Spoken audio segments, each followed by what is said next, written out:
आपका मेरे YouTube channel में स्वागत है। आज हम उत्तराखंड प्रवक्ता भर्ती परीक्षा UKPSC 2020 का ऑनलाइन आवेदन पत्र बिना गलती के अपने एंड्रॉयड फ़ोन से सबमिट करना सीखेंगे।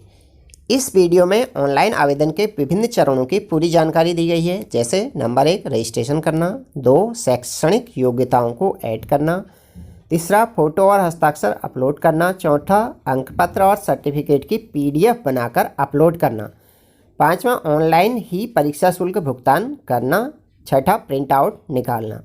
तो आइए फॉर्म सबमिट करना सीखते हैं। सबसे पहले हम अपने मोबाइल में क्रोम ब्राउज़र को ओपन कर लेंगे और उसके बाद हम इसमें गूगल में सर्च करेंगे। क्या सर्च करेंगे? UKPSC। क्या टाइप कर देंगे? UKPSC और ओके कर देंगे। सर्च करते ही सबसे ऊपर से लिखा हुआ है ukpsc.gov.in। इसमें हम क्लिक कर लेते हैं। इसमें क्लिक करने के बाद हमारे पास कुछ ऐसा इंटरफेस आता है। इसके बाद हम इसमें थोड़ा सा स्क्रॉल करके नीचे जाते हैं तो हमें 9 तारीख को 9/10/2020 को एक विज्ञापन आया हुआ है, उत्तराखंड विशेष अधीनस्थ शिक्षा प्रवक्ता संवर्ग समूह गौ सेवा सामान्य शाखा। इसमें क्लिक कर देंगे हम। इसमें क्लिक करने के बाद हमारे पास कुछ ऐसा इंटरफेस आता है। ये विंडो आती है, इसमें लिखा है विज्ञप्ति है, तो यहाँ पर क्लिक करें। तो हम विज्ञप्ति अगर हमने देखनी है तो फर्स्ट वाले पे क्लिक कर लेंगे, और अगर हमको विज्ञापन देखना है तो सेकंड वाला इस पर क्लिक कर सकते हैं, और पाठ्यक्रम हेतु यहाँ क्लिक करें थर्ड वाले पर, और फोर्थ में है ऑनलाइन आवेदन करने के लिए यहाँ क्लिक करें। इस पर हम क्लिक करेंगे तो हमें सभी चीज़ें 1 2 3 4 चारों चीज़ें एक बार ज़रूर देख लेनी चाहिए, क्योंकि हमें जब तक विज्ञप्ति या विज्ञापन नहीं देखेंगे या पाठ्यक्रम नहीं देखेंगे तो हमें समझ में नहीं आएगा बहुत सी चीज़ें, जैसे कि हमें क्या क्या चीज़ें इस फॉर्म में लगानी है। तो इसलिए पहले विज्ञापन को ज़रूर देख लें। तो अब ऑनलाइन आवेदन करने के लिए यहाँ क्लिक करें। इसमें हमने क्लिक कर दिया है। इसमें क्लिक करेंगे तो ये लिखेगा कि ये दूसरी उस पर ले जाएगा, लिंक पे ले जाएगा, वेबसाइट पे ले जाएगा। तो इसमें कुछ ऐसा इंटरफेस आ गया है। अब इसमें हमने स्क्रॉल किया तो यहाँ click here for UKPSC special subordinate new लिखा हुआ आ रहा है। इसमें हम क्लिक कर देंगे तो कुछ ऐसा इंटरफेस या ये विंडो आ जाएगी हमें। अब इस विंडो में हमें इंस्ट्रक्शन दिए हुए हैं, तो हम इन इंस्ट्रक्शंस को ध्यान से पढ़ेंगे और फिर अप्लाई नाउ पर क्लिक करेंगे। उससे पहले मैं ये बताता हूँ कि मैं मोबाइल से कर रहा हूँ, तो मोबाइल से करने के लिए थोड़ा इंटरफेस लैपटॉप का जैसा है या डेस्कटॉप का जैसा आ जाए। इसके लिए हम क्या करते हैं, सबसे ऊपर से हमारे पास 3 डॉट्स दिए गए हैं। हम इन 3 डॉट्स में, या किसी मोबाइल पर एरो का साइन भी होता है यहाँ पर को, 3 डॉट की जगह पे हम उस पर क्लिक कर लेंगे।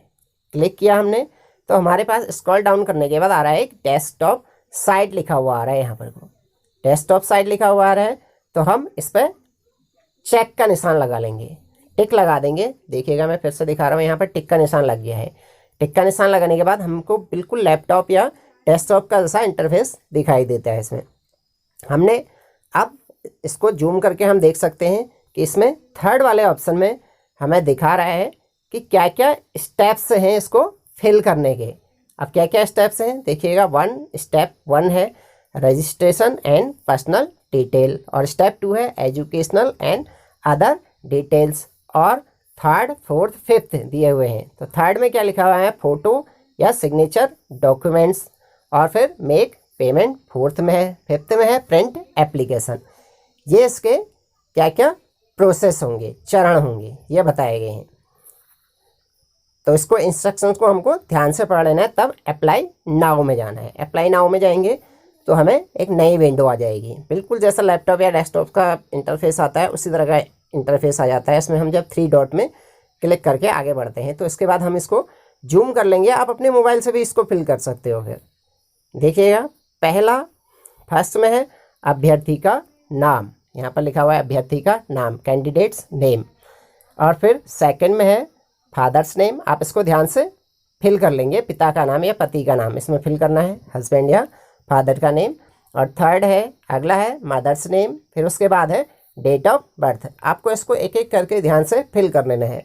अगर मैं यहाँ पर इसको फिल करूँगा तो वीडियो बनाते बनाते तो इसमें बहुत ज़्यादा टाइम लग जाएगा और वीडियो बहुत बड़ी हो जाएगी, इसलिए मैं इसको फिल अभी नहीं कर रहा हूँ, मैं पॉज करके कर लूँगा इसको।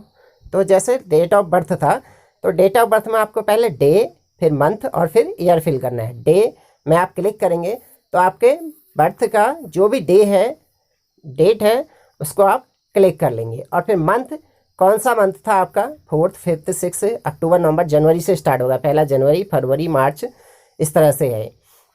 तो मान लिया जाए मेरा जुलाई है तो मैं 7 वाले को फिल कर लूँगा। और ईयर में जो आपका डेट ऑफ बर्थ का ईयर होगा, जैसे मान लिया जाए आपका 80 या 82 या जो भी है, 80 मान लेता हूँ मैं, 80 है, 9, 7, 80 है, तो आप इस तरह से फिल कर लेंगे इसको।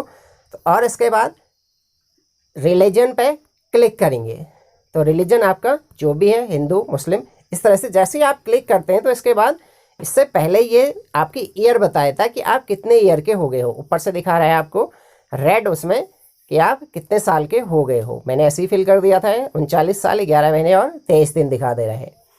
1 जुलाई 2020 को आयु आपकी 1 जुलाई 2020 को आयु दिखा रहा है।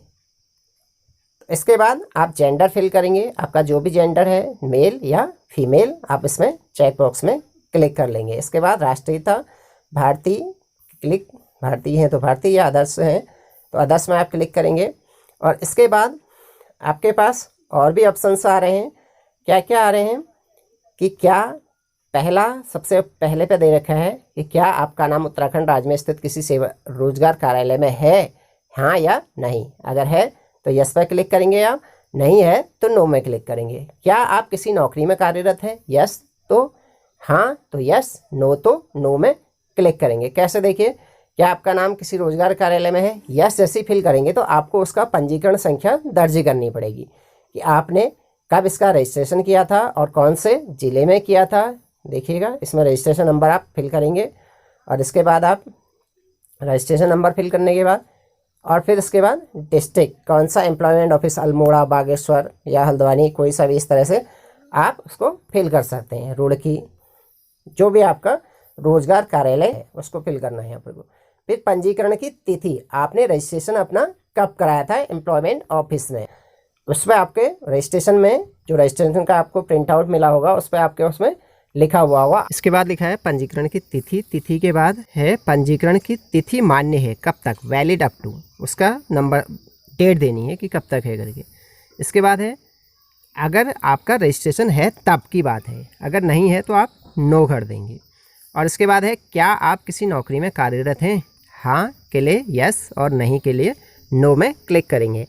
अगर हाँ, जो नौकरी पेशा होते हैं उनके लिए है तो उनके लिए है कि संगठन का प्रकार, कैसे संगठन में ऑर्गेनाइजेशन कौन सा है, सेंट्रल गवर्नमेंट या उत्तराखंड स्टेट या अदर स्टेट गवर्नमेंट या अदर्स में। तो आप सेंट्रल गवर्नमेंट के हैं तो सेंट्रल गवर्नमेंट और स्टेट गवर्नमेंट हैं तो उत्तराखंड स्टेट गवर्नमेंट में क्लिक कर सकते हैं। और एनओसी आवेदन की करने की तिथि, इसमें साफ साफ लिखा हुआ है कि एनओसी आवेदन करने की तिथि, आपने कब एनओसी के लिए आवेदन किया था, आपको एनओसी मिली है या नहीं है, इससे कोई मतलब नहीं है। लेकिन एक बात नोट करने वाली है कि एनओसी के लिए आपने तो आवेदन तो कर दिया है, लेकिन उसकी आपको रिसीविंग दिखानी ज़रूरी है। अगर एनओसी मिल गई है तो आप सीधे सीधे एनओसी जो है दिखा सकते हैं, और अगर एनओसी मिली नहीं है तो उसकी रिसीविंग आपको भेजनी है, कहाँ, आयोग के कार्यालय में, जब आपको सारे डॉक्यूमेंट्स भेजने भी हैं उससे पहले। तो आपको फ़ायदा ये है कि आप यहाँ पर को अभी फॉर्म भरते समय लिख सकते हैं कि एनओसी हमने आवेदन इस दिन कर दिया है, आप आवेदन करें और उसको भेज दें बाय पोस्ट या किसी भी तरह से। जब आपको एनओसी की वहाँ से रिसीविंग मिल जाएगी उसको वहाँ आयोग को आपने भेजना भी है। और इसके बाद नेक्स्ट है, मैं इसको भी फ़िलहाल नो में क्लिक कर देता हूँ या यस में, किसी में भी क्लिक कर सकते हैं आप।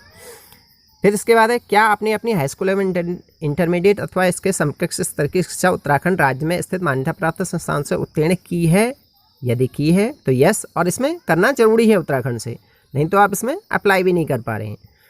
तो मैंने यस पे क्लिक कर दिया है क्योंकि मैंने की है।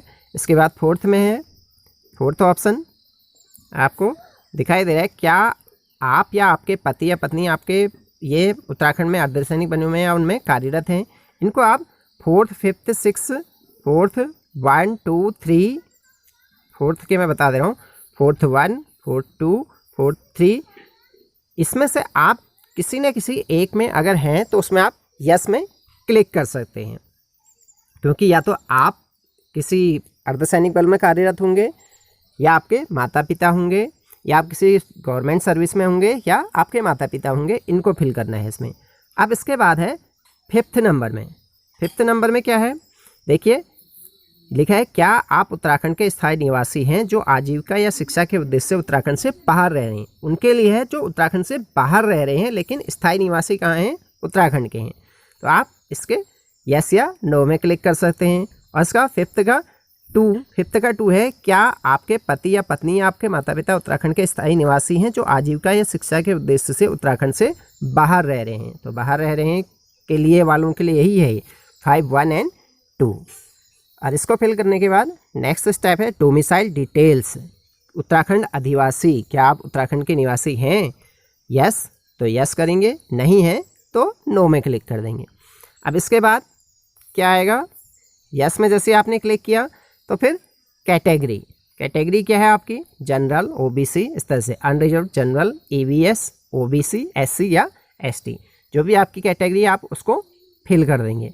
लेकिन यहाँ पर जनरल फिल करेंगे तो आपके लिए ज़्यादा ऑप्शन नहीं आएंगे, लेकिन जैसे अदर ऑप्शन में आप जाते हैं जैसे EWS, तो आपके लिए सर्टिफिकेट कब इश्यू किया था, कौन सा अधिकारी ने इश्यू किया था, और इसकी प्रमाण पत्र, देखिए प्रमाण पत्र जारी करता अधिकारी के बारे में बताना है यहाँ पर को, और इसमें जारी करने की तिथि, प्रमाण पत्र संख्या और प्रमाण पत्र जिस जिले से जारी है उसकी इन्फॉर्मेशन देनी है। आपने जैसे क्लिक करेंगे उसमें तो उस डिस्ट्रिक्ट का नाम या उस अथॉरिटी का नाम आ जाएगा। और नेक्स्ट है क्या आप दिव्यांग हैं, PH हैं, यस या नो में आप क्लिक करेंगे। क्या आप भूतपूर्व सैनिक हैं, यस या नो में आप क्लिक करेंगे। फिर इसके बाद है क्या आप स्वतंत्रता सेनानी DFF आश्रित हैं, यस या नो में क्लिक करेंगे। और फिर इसके बाद स्क्रॉल करके और आए तो अब इसके भी लिखा है क्या आप उत्तराखंड राज्य महिला सशक्तिकरण बाल विकास विभाग के अंतर्गत संचालित स्वैच्छिक या राजकीय गृहों में रहने वाले अनाथ बच्चे हैं। तो इसमें उत्तराखंड महिला, तो इसमें यस या नो करना है।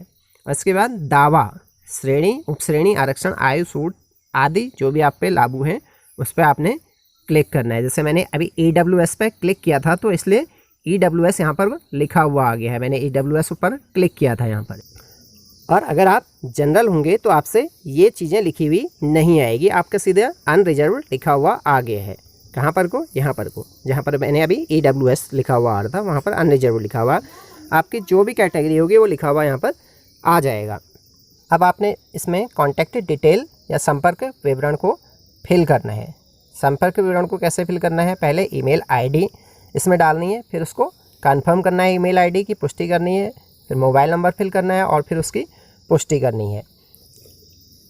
अगर आपके पास ईमेल ID नहीं है या आपको बनानी नहीं आती है तो मैं इस वीडियो के डिस्क्रिप्शन बॉक्स में एक लिंक डाल दूंगा जिसमें कि ईमेल ID बनाना सिखाया गया है, या मेरा आप पिछला वीडियो देख सकते हैं, या मैं इसके एंड स्क्रीन में भी उसका लिंक दे दूंगा। अब नेक्स्ट है प्रेजेंट एड्रेस या वर्तमान पता, लाइन लिखनी है, लाइन नंबर या स्ट्रीट नेम। लाइन 2 में क्या फिल करना है, लोकेलिटी और सिटी। नंबर 3 में है लाइन 3 या शहर या कस्बा को फिल करना है, फिर डिस्ट्रिक्ट फिल करना है, फिर स्टेट या राज्य। क्योंकि आप सिर्फ उत्तराखंड वाले ही इसको फिल कर सकते हैं तो उत्तराखंड के डिस्ट्रिक्ट फिल करने होंगे, या अदर्स के लिए अगर रिजर्वेशन मिलेगा बाद में तो तब। और यहाँ पर पिन कोड फिल कर देने हैं। और फिर इसके बाद है नेक्स्ट है permanent address, if same permanent address या स्थायी पता भरना है, if same as above click here. अगर आपने जो है आपका ऊपर वाला ही सेम वैसे ही है तो आप इसको यहाँ पर क्लिक कर सकते हैं, तो आपका ये फिल होके आ जाएगा। अब फिर इसके बाद है place of filling form, form भरने का स्थान, आप जहाँ पर कोई इस फॉर्म को फिल कर रहे हैं उस प्लेस का नाम यहाँ पर फिल करना है।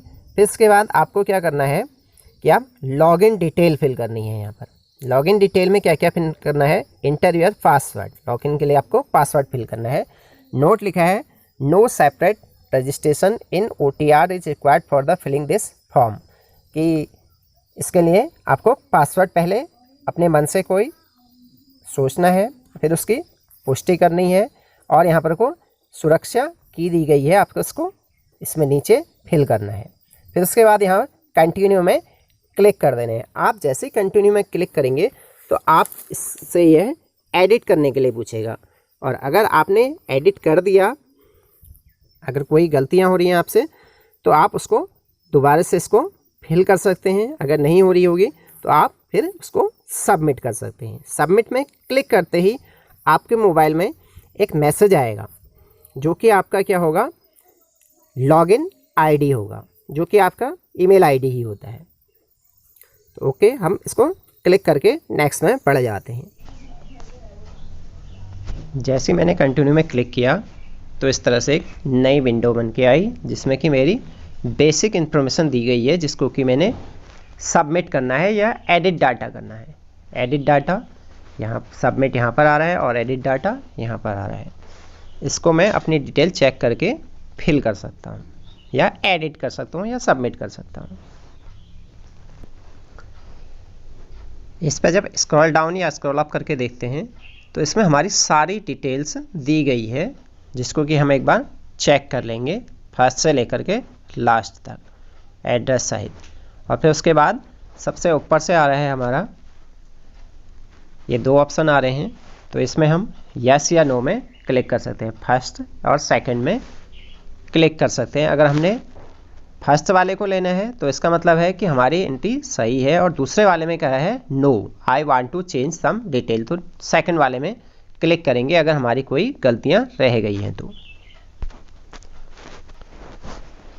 तो जैसे मेरे इसमें कोई गलतियां नहीं हैं तो मैं फर्स्ट वाले में टिक कर दूंगा, और उसके बाद इसमें सबमिट में क्लिक कर दूंगा। Do you want to submit, yes, मैं सबमिट करना चाहता हूँ। तो इसमें लिखा हुआ आ रहा है प्रोसेसिंग करके, ये देखिएगा प्रोसेसिंग लिखा हुआ आ रहा है। तो जैसी प्रोसेसिंग हो जाएगी तो मेरे मोबाइल में एक OTP आ गया, dear Prakash Chandra, your primary registration for the filling up online application is completed, और आपका ईमेल आईडी बता दिया है इसमें। Click here to login. अब हमने इसमें लॉगिन करना है तो हमारे पास क्या होगा, लॉगिन करने के लिए हमारे मोबाइल नंबर, ईमेल आईडी और पासवर्ड से हम लॉगिन कर सकते हैं। जैसे आ भी गया है मेरे पास मैसेज कि आपका लॉगिन आईडी और पासवर्ड क्या है करके, मोबाइल में एक मैसेज भी आ जाता है। तो मैं क्लिक हियर टू लॉगिन पे क्लिक कर सकता हूँ। एक तरीका तो यह है लॉगिन करने का, और एक तरीका और बताता हूँ मैं आपको। अब हमने अपना लॉगिन आईडी और पासवर्ड तो बना लिया है, और हमने मान लिया जाए कुछ समय के बाद, या हमारे पास नेटवर्क नहीं था या कोई भी कारण हो सकता है कि हमने उस समय फॉर्म को आगे सबमिट नहीं किया, तो हम तब कैसे करेंगे। हम गूगल में जाएंगे और गूगल में जाकर UKPSC टाइप करेंगे। UKPSC टाइप करके इसमें आ रहा है प्रवक्ता संवर्ग समूह गौ, इसमें क्लिक करेंगे। इसके बाद ऑनलाइन आवेदन के लिए यहाँ क्लिक करें, पे ओके करेंगे। हमारे पास कुछ ऐसा इंटरफेस आएगा, तब हम इसमें ओके करेंगे। ओके करने के बाद ये इंटरफेस आएगा। फिर मैंने कहा था कि 3 डॉट पे क्लिक करके डेस्कटॉप साइट पे चले जाएंगे। अब आपके पास, क्योंकि आपने अपना लॉगिन कर दिया है, तो अब इसके बाद लॉगिन आईडी बना ली है, तो इसके बाद क्या आएगा, यह विंडो में लॉगिन आ रहा है। आप इसमें क्लिक करेंगे तो कुछ ऐसा इंटरफेस आ जाएगा आपके पास। आपके पास एक बार जब लॉगिन आईडी आपकी बन गई है तो उसके बाद आप कभी भी इसको फिल कर सकते हैं, लेकिन आप अगर अपने ही मोबाइल से फिल करेंगे तो ये आपके लिए ज़्यादा बेटर रहेगा, क्योंकि आप एक एक शब्द को, एक एक बिंदु को चेक करके इसमें फिल कर रहे होंगे। और वैसे भी आयोग ने भी कहा है कि आप जब भी साइबर कैफ़े से फिल करेंगे तो आपको उसको एक बार चेक ज़रूर कर लेना है कि कहीं पे कोई गलती तो नहीं हो गई है, क्योंकि वो उसको दोबारा चेंज करने का आयोग मौका नहीं दे रहा है। तो इसमें हम लॉगिन में क्या फिल करेंगे, ईमेल आईडी या मोबाइल नंबर पहले यहाँ पर फिल करना है, या तो ईमेल आईडी से आप लॉगिन होंगे यहाँ पर को, या मोबाइल नंबर से। और फिर इसमें जो आपने अभी पासवर्ड लगाया था उस पासवर्ड को यहाँ पर को फिल कर देना है, और इसके बाद सिक्योरिटी को यहाँ पर फिल कर देना है, और इसके बाद यहाँ पर लॉगिन करना है। तो मैं इसमें लॉगिन होता हूँ, देखिए फिर क्या आता है।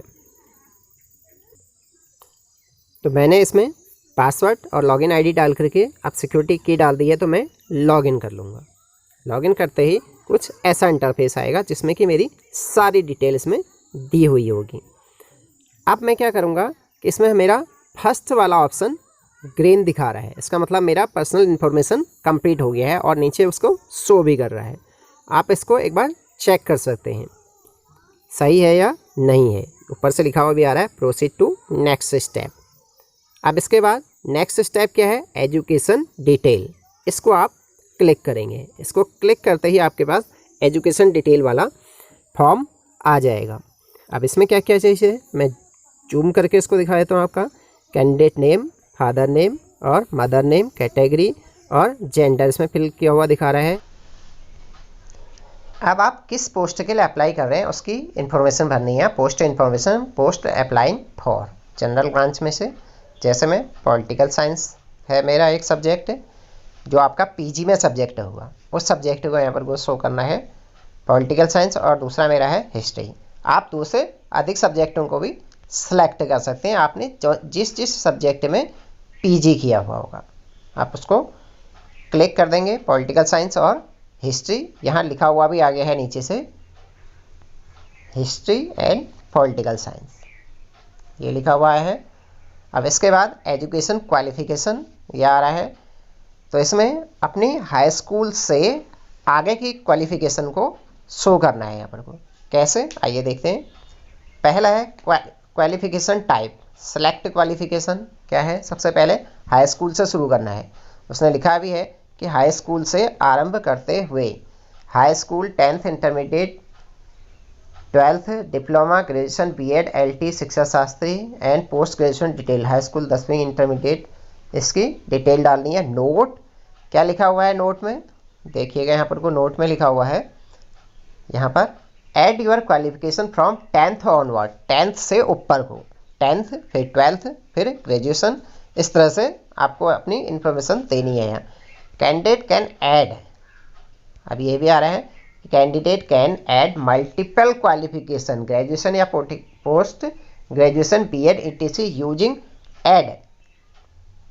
Add education detail button. Add में जो सबसे नीचे से यहाँ पर को ऐड आ रहा है, ऐड एजुकेशन डिटेल्स, यहाँ से आप इनको ऐड करते जाएंगे। कैसे, देखिएगा ऐड कर रहा हूँ मैं।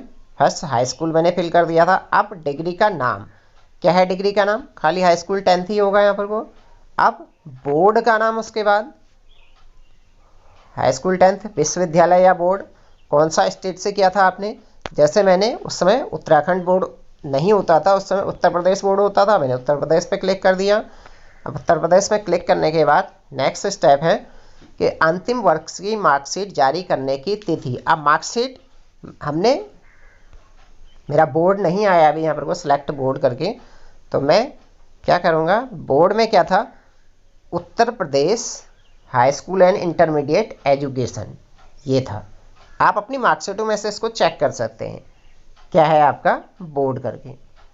अब इसके बाद है अंतिम वर्ष की मार्कशीट जारी करने की तिथि, आप उसको अपनी मार्कशीट में देख लेंगे। फिर विषय है, मैं आपको वैसे ही बता देता हूँ कि जारी करने की तिथि वहाँ से देख सकते हैं आप मार्कशीट में से। फिर सब्जेक्ट आपके हाई स्कूल के ऑल सब्जेक्ट थे इस तरह से, और मार्क्स के टाइप्स क्या थे, आपके मार्क्स थे। मार्क्स प्राप्तांक इसमें डालने हैं, प्राप्तांक में आप प्राप्तांक डाल सकते हैं, और जितने मैक्सिमम मार्क्स थे जिसमें से आपने नंबर लाए हो, जितने सब्जेक्ट का टोटल था इसको लिखना है। और अब प्राप्तांकों का प्रतिशत ये स्वयं आ जाएगा वहाँ से। जैसे मैं इसमें डाल देता हूँ, मेरे मार्क्स हाई स्कूल में थे 336 336 और अधिकतम नंबर थे 600, मैं यहाँ पर को 600 डाल देता हूँ, तो यहाँ मेरे प्राप्तांक इसमें 100 आ गए। कितने परसेंट, 56%, या ऑटो सेलेक्ट में आ जाएंगे। ये मेरे हाई स्कूल की डिटेल आ गई है। क्या है, योग्यता का प्रकार पहले था हाई स्कूल, और फिर डिग्री का नाम हाई स्कूल 10th, और जो है विश्वविद्यालय उत्तर प्रदेश का स्टेट बताना था, और फिर उसके बाद इसमें विश्वविद्यालय या बोर्ड यूपी बोर्ड, और फिर मार्कशीट जारी करने की तिथि इसमें डाल दिए, और हाई स्कूल के विषय जो जो होते हैं वो समस्त विषय, इसकी डिटेल्स यहाँ आ गई है। और इसके बाद इसमें है अंक के प्रकार, तो मेरे मार्क्स थे उस समय कितने प्राप्तांक आए और कितने अधिकतम अंक थे, मतलब पूर्णांक कितने थे। अब इसमें ऐड एजुकेशन डिटेल में क्लिक करेंगे तो अगला आ जाएगा आपका हाई स्कूल के बाद जो दूसरा आपने ऐड करना है। इसमें हाई स्कूल तो आपका ऐड भी हो गया और नीचे आ भी गया है। यहाँ पर देखिए यहाँ हाई स्कूल की डिटेल्स आ गई है। अब आप इसी तरह से इंटरमीडिएट और ग्रेजुएशन, पोस्ट ग्रेजुएशन और जो भी अदर क्वालिफिकेशन आपकी हैं उसको आप इसमें ऐड करते चले जाएंगे। ऐड एजुकेशन क्वालिफिकेशन में क्लिक करते हुए आप इस तरह से इसमें ऐड करते रहेंगे। तो इस तरह से आपका high school, intermediate, graduation, post graduation और आपने जितने भी पीजी किए हुए हैं, graduation, post graduation, post graduation, post graduation, जैसे मैंने 3 पोस्ट ग्रेजुएशन किए हैं, मैंने 3 के 3 लगा दिए हैं। और बीएड, आप बीएड को पहले भी दे सकते हैं, ग्रेजुएशन के बाद भी दे सकते हैं। तो मैंने जैसे लास्ट में दिया हुआ है। अब इसके बाद क्या करना है आपको, एक चीज़ और बता देता हूँ मैं कि लास्ट में आपका दिया है डिलीट ऑप्शन। आपसे अगर कोई गलतियाँ हो गई हैं तो अभी आप इसको डिलीट भी कर सकते हैं यहाँ से डिलीट ऑप्शन में जाकर। तो अब नेक्स्ट क्या लिखा हुआ है, प्रीफरेंशियल क्वालिफिकेशन या अधिमानी अर्हताएँ। क्या आपने 2 साल या उससे अधिक के लिए प्रादेशिक सेना में सेवा की है, सेना में, प्रादेशिक सेना में की है तो आप यस पे टिक करेंगे, नहीं तो नो पे करेंगे। लेकिन इसमें भी क्या है कि अगर आप यस पे करेंगे तो उसका विवरण भी देना है आपने। और इसी तरह से नेक्स्ट आपके उसमें ऑप्शन आता है, लेकिन जैसे कि मैंने नहीं की है तो मैं क्या करूँगा, नो पे क्लिक करूँगा तो मुझे ज़्यादा ऑप्शन फिल करने की रिक्वायरमेंट नहीं है। इसी तरह से क्या आपने एनसीसी बी प्रमाण पत्र प्राप्त किया है, क्या आपने एनसीसी सी प्रमाण पत्र प्राप्त किया है, या क्या आपने एनएसएस सी प्रमाण पत्र प्राप्त किया है। यस या नो, नो लिखेंगे तो आपके उसमें कोई जानकारी नहीं पूछेगा। लेकिन आप जैसे ही यस पे क्लिक करेंगे तो आपसे इसको प्राप्त करने की तिथि और प्रमाण पत्र की संख्या पूछेगा सभी ऑप्शनों में। जैसे नेक्स्ट इस वाले ऑप्शन में भी, सेकंड ऑप्शन में भी और इसमें भी, सभी में ही पूछेगा। जैसे मैंने नहीं है तो मैं सब में नहीं में क्लिक कर दूंगा। और इसके बाद अदर्स डिटेल्स, आप क्या है एग्ज़ाम सेंटर की प्रेफरेंस देनी है। पहला सेंटर जैसे मैं फर्स्ट में हल्द्वानी देना चाहता हूँ तो मैंने हल्द्वानी में क्लिक कर दिया। अब ये सेकंड ऑप्शन पूछेगा, सेकंड वरीयता आप किसको देना चाहते हैं, आप जिसको देना चाहते हैं, चाहे आप नैनीताल देना चाहते हैं आप नैनीताल पर क्लिक कर देंगे। और जैसे मैं लेकिन नैनीताल में नहीं देना चाहता हूँ, मैं बागेश्वर में देना चाहता हूँ तो मैं बागेश्वर में क्लिक कर सकता हूँ। लीजिए मैंने बागेश्वर में क्लिक कर दिया है।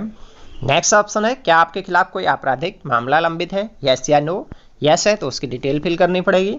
और उसके बाद है, क्या यूकेपीएससी या यू अन्य आयोग द्वारा आपको चयन के लिए वंचित या ब्लैक लिस्टेड किया गया है। यस करेंगे तो आपको उसकी जानकारी देनी पड़ेगी और नो करेंगे तो कोई जानकारी नहीं। और इसके बाद लास्ट में है अभ्यर्थी का आईडी प्रमाण पत्र। आप आईडी में सिलेक्ट आईडी लिखा है, आप Aadhaar card, voter identity card, passport, driving licence या पैन कार्ड में से किसी को भी आप सिलेक्ट करके उसकी नंबर या उसका प्रमाण पत्र नंबर दे सकते हैं। जैसे आधार कार्ड में आधार कार्ड का नंबर दे दिया और पैन कार्ड नंबर में पैन कार्ड का नंबर आप दे सकते हैं और उसके बाद सबमिट कर देंगे। जैसे मैं आधार कार्ड का नंबर दे रहा हूँ, आधार कार्ड और उसके बाद आधार कार्ड नंबर फिल कर दूंगा यहाँ पर और फिर सबमिट कर देंगे।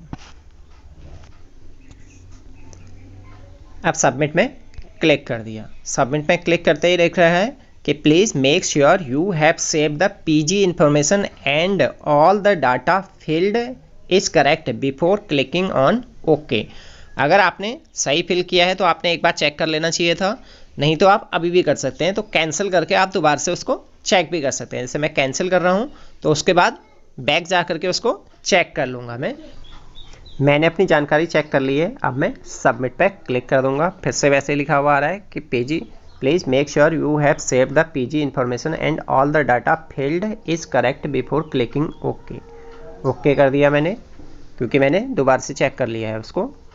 अब जैसे मैंने ओके किया तो वार्निंग आ गई है। वार्निंग क्या क्या आई हुई है मैं हम इसको पढ़ लेते हैं, अच्छी तरह से पढ़ लेना है, तभी जाकर जो आई हैव रीड पे क्लिक करके हमको आगे बढ़ना है। इसको वार्निंग को पढ़ लेना है, फिर उसके बाद आई हैव रीड पे क्लिक करके कंटिन्यू पे क्लिक कर देना है। कंटिन्यू में क्लिक करते ही मेरे पास नेक्स्ट विंडो है जिसमें कि आपको फोटोग्राफ फ्रंट फेस, सिग्नेचर और डॉक्यूमेंट अपलोड करना है। कुछ चीज़ें नोट करने वाली हैं कि हमारा जो फोटोग्राफ होगा वो एक तो फ्रंट फेस होगा और उसकी बैकग्राउंड लाइट होगी या वाइट होगी, लाइट कलर में या वाइट कलर में। फ़ोटो की साइज 20 KB से कम और 50 KB से अधिक नहीं होनी चाहिए और जो सिग्नेचर होंगे वो 5 KB से कम और 20 KB से ज़्यादा नहीं होनी चाहिए और जो JPG या JPEG फॉर्मेट में होनी चाहिए। और जो डॉक्यूमेंट्स हैं, डॉक्यूमेंट्स क्या होना चाहिए कि 100 KB से कम के नहीं होने चाहिए और 800 KB से ज़्यादा के नहीं होने चाहिए। ये इसके लिए लिमिटेशन बनाई गई हैं। अगर आपको फ़ोटो और सिग्नेचर की इमेज को रिड्यूस करके छोटा करना नहीं आता है तो आप यहाँ पर को इसके स्टेप्स दिए गए हैं, यहाँ पर क्लिक करके इसके स्टेप्स को देख सकते हैं। और यदि इसके लिए भी इंस्ट्रक्शन दिए गए हैं, instruction for uploading photo, signature and documents, how to save as PDF या PDF स्मॉल लेटर या PDF कैपिटल लेटर या रीसाइज इमेज कैसे करेंगे, इसके बारे में भी यहाँ पर दिया गया है। यहाँ पर आप क्लिक करके देख सकते हैं। अब यहाँ पर है फ़ोटो एंड सिग्नेचर को अपलोड करना है। यहाँ पहले फ़ोटोग्राफ अपलोड करना है, यहाँ पर सिग्नेचर अपलोड करने हैं।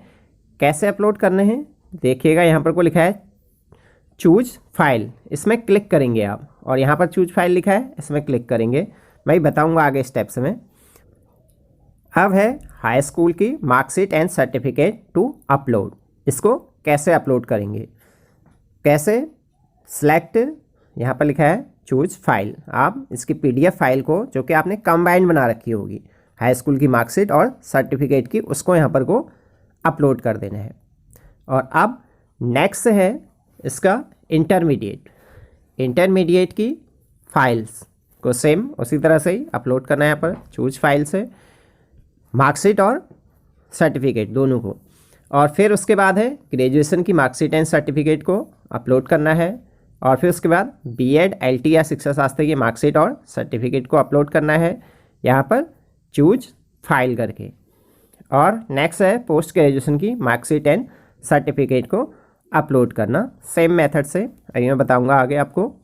और फिर इतनी चीज़ें सबकी आपको सबसे पहले एक बात और नोट कर लीजिए कि सभी चीज़ों की आप एक बार PDF बना करके रख लें, लेकिन एक बात और नोट करिएगा, कंबाइंड बनानी है दोनों की, अलग अलग PDF नहीं बनानी है, कंबाइंड PDF बनानी है, क्योंकि यहाँ ऑप्शन एक ही है चूज फाइल करके।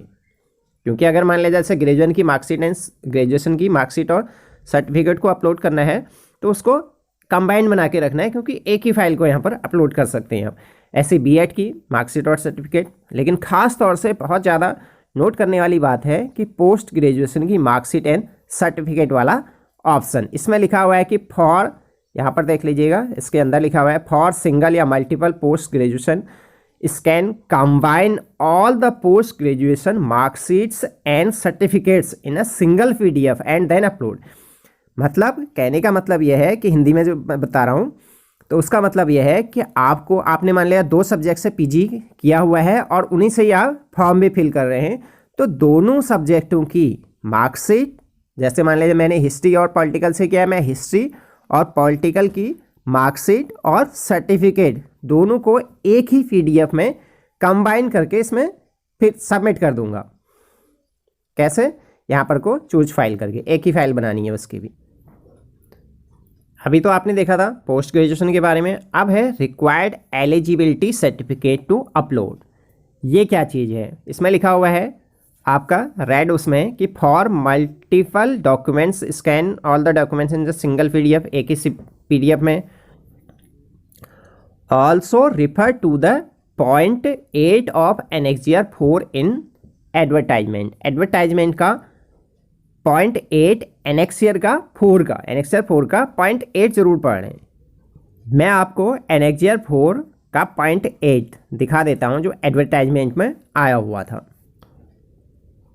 ये प्रवक्ता भर्ती का विज्ञापन का परिशिष्ट 4 है, एनेक्सियर 4, इसका पॉइंट 8 देखिए। यह क्या कह रहा है कि विज्ञापन, पॉइंट 8 यह है, विज्ञापन के बिंदु संख्या 22 में उल्लिखित समूह गौ के पदों में भर्ती के लिए अन्य अनिवार्य अर्हता के संबंध में ऑनलाइन आवेदन पत्र के रिक्वायर्ड एलिजिबिलिटी में किए गए दावे के सापेक्ष अभिलेख या प्रमाण पत्र आपको अपलोड करने हैं।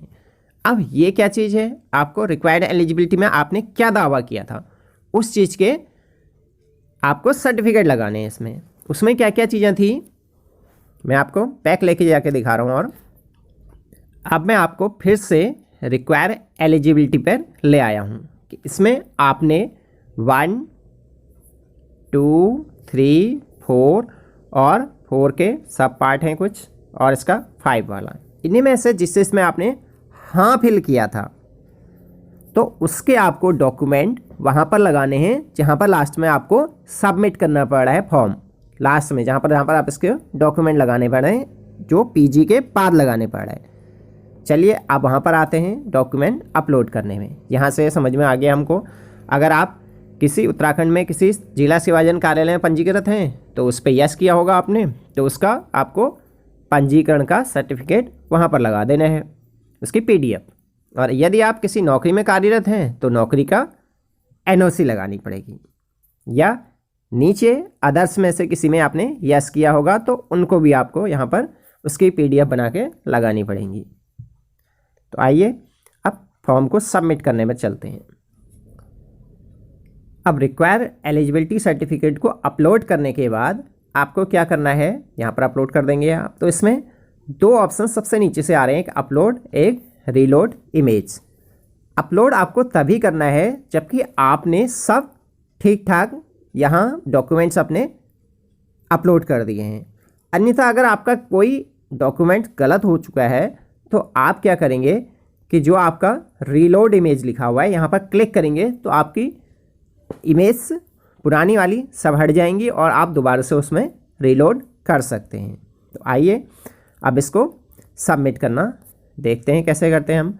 अब पहले हमें फ़ोटो एंड सिग्नेचर करनी है। यहाँ पर को हमने चूज फाइल पे क्लिक किया, हम फाइल्स में गए, फाइल्स में जहाँ पर हमारी फाइल रखी हुई है, जहाँ पर फ़ोटो रखी हुई है, हम वहाँ पर चले जाएंगे। जैसे देखिएगा मेरी ड्राइव के अंदर फाइल मैनेजर में गया मैं, या आपने हो सकता है कहीं पे इमेज में रखी होगी। जैसे मैंने फाइल मैनेजर में एक फ़ोल्डर बना के रखा हुआ है, इंटरनल स्टोरेज में गया मैं और यहाँ पर मैंने प्रवक्ता 2020 लिखा है, मैंने इसमें क्लिक किया। यहाँ पर मेरी इमेज है जो 37 KB की दिखा रहा है, ये 37 KB की इमेज दिखा रहा है। मैं इसको अपलोड कर दूंगा, मैं इसमें क्लिक करूँगा, ओके करूँगा तो यहाँ मेरी फ़ोटो अपलोड हो चुकी है। अब इसके बाद मैं अपने सिग्नेचर, सेम वही मेथड है मेरे पास, वहीं पे ही चूज फाइल में गया और फाइल्स में गया और इसके बाद सेम मेथड से मैं हर एक चीज़ को अपलोड कर दूंगा। जैसे ये प्रवक्ता 2020 मैंने एक फ़ोल्डर ही बना दिया है, आप भी इसी तरह से अपना फ़ोल्डर बना सकते हैं और उसको क्रॉप करके। ये सिग्नेचर भी आ चुके हैं मेरे, देखिएगा। और इसके बाद मैं हाई स्कूल की मार्कशीट एंड सर्टिफिकेट यहाँ पर अपलोड करने हैं। चूज फाइल पे मैं क्लिक किया, मैंने फाइल्स में क्लिक किया और इसके बाद सेम वही मेथड, फाइल मैनेजर में गया मैं, इंटरनल स्टोरेज में प्रवक्ता 2020। अब इसके बाद मैंने 10th लिखा हुआ है यहाँ पर और इसकी KB भी देख लीजिएगा आप, मैंने 631 KB का बनाया हुआ है। अब मैं इसमें क्लिक करूँगा, ओके करूँगा और मेरा ये 10th करके लिखा हुआ आ भी गया है। यहाँ पर देखिएगा इसके अंदर 10th लिखा हुआ आ रहा है। इसी तरह से, क्योंकि वीडियो बहुत लंबी हो जाएगी अगर मैं सभी चीज़ों को अपलोड करूँगा, तो इसी तरह से मैं इंटरमीडिएट को भी अपलोड कर लूँगा और इंटरमीडिएट के बाद ग्रेजुएशन वाली को भी, और ग्रेजुएशन करने के बाद है B.Ed LT शिक्षा शास्त्री पोस्ट ग्रेजुएशन और रिक्वायर एलिजिबिलिटी वाले को भी। और इसके बाद अपलोड में लास्ट में है अपलोड, इस पर क्लिक कर दूंगा। अब मैं B.Ed MA और प्रवक्ता की रिसीविंग इसमें अपलोड कर चुका हूं, तो अब मैं अपलोड में क्लिक कर देता हूं। अपलोड में क्लिक करते ही हमारे पास ये विंडो ओपन हो गई है जिसमें कि हमारी फ़ोटो और सिग्नेचर इत्यादि आ चुके हैं। और हमारी सारी एजुकेशन डिटेल या जितनी भी हमने डिटेल फिल की थी वो सभी चीज़ें इसमें आ चुकी हैं। देखिए एजुकेशन डिटेल और एड्रेस जो भी चीज़ें थी इसमें आ चुकी हैं। और अब नीचे है डिक्लेरेशन, यहाँ मैं इसको जूम करके दिखा देता हूँ। डिक्लेरेशन में आपको क्लिक करने हैं कि मैंने यह घोषणा पढ़ी है या मैं ये घोषणा करता हूँ कि सारे विवरण सत्य हैं और मैं राज्य सरकार का नियमित कर्मचारी हूँ या नहीं हूँ के बारे में क्लिक कर देना है। तो मैं इस पर में सब में क्लिक करता हूँ, ओके करता हूँ। तो यहाँ सबसे नीचे से हमारे एक जगह पर सिग्नेचर भी आ रहे हैं और उसी के ही बगल में बीचों बीच में click here to make payment आ रहा है। इसमें मैंने क्लिक किया तो ये लिखा हुआ आ गया कि please check if all the data field has been correctly filled up before clicking okay button, कि आपका डाटा सही है या नहीं है, एक बार ये चेक कर लीजिएगा। ये आप चेक भी कर सकते हैं। फीस पेमेंट करने से पहले एक बार अपने एप्लीकेशन की सारी डिटेल्स ज़रूर चेक कर लें। आप चेक कैसे कर सकते हैं, यहाँ पर लिखा है व्यू फील्ड इन इंफॉर्मेशन, तो यहाँ से आप चेक कर सकते हैं कि आपने जो भी चीज़ें फिल की हुई थी। और नेक्स्ट है अपडेट पर्सनल इन्फॉर्मेशन। अगर आपको रिक्वायर्ड है कि कोई पर्सनल इन्फॉर्मेशन में कोई मिस्टेक हुई है तो आप अपडेट भी कर सकते हैं। और इसके अलावा नेक्स्ट है update education information if required. अगर मान लिया जाए एजुकेशनल इन्फॉर्मेशन आपकी मिस्टेक हो रही है तो यहाँ से कर सकते हैं। या री अपलोड इमेजेज अगर आपकी कोई चेंजेस हैं या आपको दिखाई देता है कि आपकी इमेज ठीक नहीं आई है तो यहाँ से आप अपलोड भी कर सकते हैं, री अपलोड। और व्यू अपलोडेड डॉक्यूमेंट्स, और आप अपने अपलोडेड डॉक्यूमेंट्स को यहाँ से चेक कर सकते हैं कि मैंने हाई स्कूल में कौन सा अपलोड किया है। कहीं कभी कभी ये होती है कि हाई स्कूल में का अपलोड करते समय इंटर का या कहीं पे कोई भी मिस्टेक हो सकती है। क्या ग्रेजुएशन के या पोस्ट ग्रेजुएशन के एक से डॉक्यूमेंट होते हैं तो वो मिस्टेक हो सकती है, इसलिए यहाँ से आप एक बार चेक ज़रूर कर लीजिएगा। मैं चेक कर चुका हूँ तो इसलिए मैं मेक पेमेंट पे क्लिक कर लूँगा। मेक पेमेंट पे मैंने क्लिक किया है तो सेम ऑप्शन आ रहा है। देखिए क्या आ रहा है, ये ऑप्शन आ रहा है। यहाँ से मैंने ये ओके किया कि मैंने ये सब सारी घोषणाएं पढ़ ली हैं करके, कोई भी तथ्य छिपाया नहीं है करके। Click here to make payment, okay किया मैंने। और इसमें आ जा रहा है कि आपको 353.10 रुपीज़ पेमेंट करना है, क्योंकि मैं जनरल कैटेगरी का हूँ इसलिए। और आपकी जो भी कैटेगरी हो उसके हिसाब से आपको पेमेंट करना पड़ेगा। अब मैं जाऊँगा पे नाउ पे क्लिक करूँगा। पे नाउ पे मैंने क्लिक किया तो ये ऑप्शन आ गए हैं मेरे पास। अब मैं इसको क्रेडिट कार्ड से भी पे कर सकता हूँ और डेबिट कार्ड से भी और नेट बैंकिंग से भी। तो मैं कर रहा हूँ डेबिट कार्ड से। तो मैंने डेबिट कार्ड में क्लिक किया तो कार्ड नंबर यहाँ फिल करना है, एक्सपायरी डेट यहाँ और CVV यहाँ। क्योंकि ये कॉन्फिडेंशियल इन्फॉर्मेशन है इसलिए मैं इसको वीडियो को पॉज करके इनको फिल कर ले रहा हूँ। मैं कार्ड डिटेल इसमें फिल कर चुका हूँ। अब मैं मेक पेमेंट पे क्लिक कर दूँगा। मेक पेमेंट पे क्लिक करते ही लोडिंग हो रहा है तो यहाँ पर इसने मेरे से 8 डिजिट का OTP मांग लिया है। OTP फिल कर दी है। अब इसके बाद सबमिट पे क्लिक कर देंगे।